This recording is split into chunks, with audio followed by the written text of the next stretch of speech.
Hi everyone, it's Simon from High Plane Games with a review of FutureGrind. I bought this on PlayStation 4, but it's also available on Xbox One, PC and Nintendo Switch.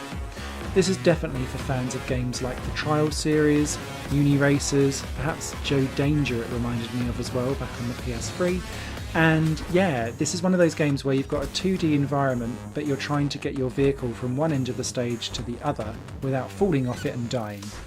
What FutureGrind adds to the mix is that you're constantly grinding across different coloured rails, and your vehicle is basically like a 360-degree bubble or a bike or something like that. And the idea is that each wheel has its own colour. Now that colour must match the guardrail that you're grinding across, otherwise you'll explode. So what this means is that the way how the levels are set up is quite vertically based, essentially. So as you're moving across one rail, you'll need to perhaps flip your vehicle so that you then land on the right wheel of the right colour to be able to continue on with the stage. However, the way how this game really starts to open up is that you might actually want to grind on top of the rail. You can actually dive up, and because you're like a bit like a weird hoverboard, you can then actually stick to the ceiling and grind under the rail. Or you could drop yourself down almost like a spinning top and actually like hang over the rail and grind under it and over it at the same time. The beauty of this game though is that flexibility and just how quick and easy all of the vehicles are to manoeuvre.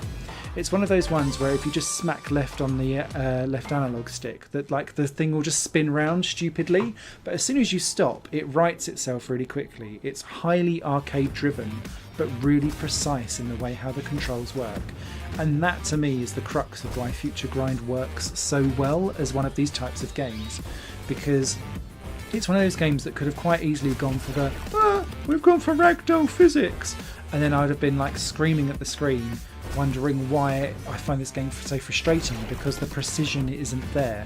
With FutureGrind it is, so it makes the whole experience enjoyable.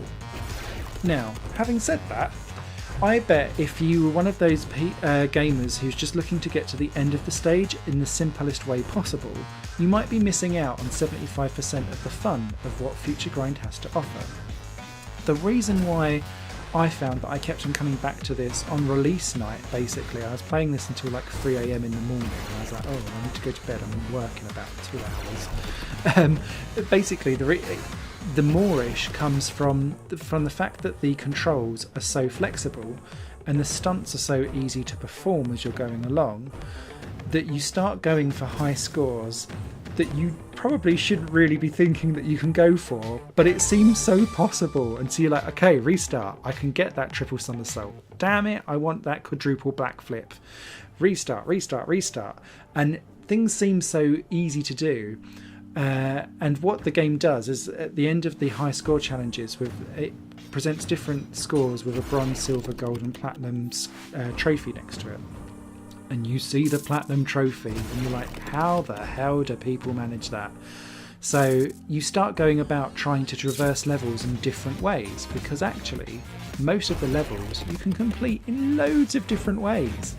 And so you'll start getting inventive in the way how you'll dive up and down from different rails, trying to grind them in different ways, sneaking in a cheeky double somersault as you like flip across something, chaining things together without touching any white rails because that resets your multiplier.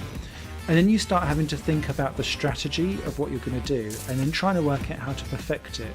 And then you start thinking, oh, but I could squeeze in another somersault there, I'm sure of it. And so that's where the crux of the game comes in. There is a great soundtrack in the background that's highly synthwave if you're into that 80s type of environment. It wears the 80s neon style very well. There's a story that goes on, and it primarily takes place actually in the menus, which I found really quite interesting as a mechanic, because it clearly doesn't want to get in the way of you just having fun with all of the different levels. And whilst the story was there, I didn't necessarily engage with it too much, but it was there and fine, and I appreciated it there as an extra. But it was more of a means for me to unlock more courses and different types of vehicles for me to then enjoy continuing on with the experience. So yeah, FutureGrind it looked cool, and I was like, do you know what, I'm going to give that a bash, and I'm so glad that I bought it. So yeah, I give this one a double thumbs up recommendation, particularly for those who enjoy these types of 2D vehicle planes. If I was to be critical of it, it would have been nice to have had perhaps some multiplayer additional content on there, or even like a course builder perhaps. That would have been amazing too, but what's here is fantastic. Thanks for watching, bye for now.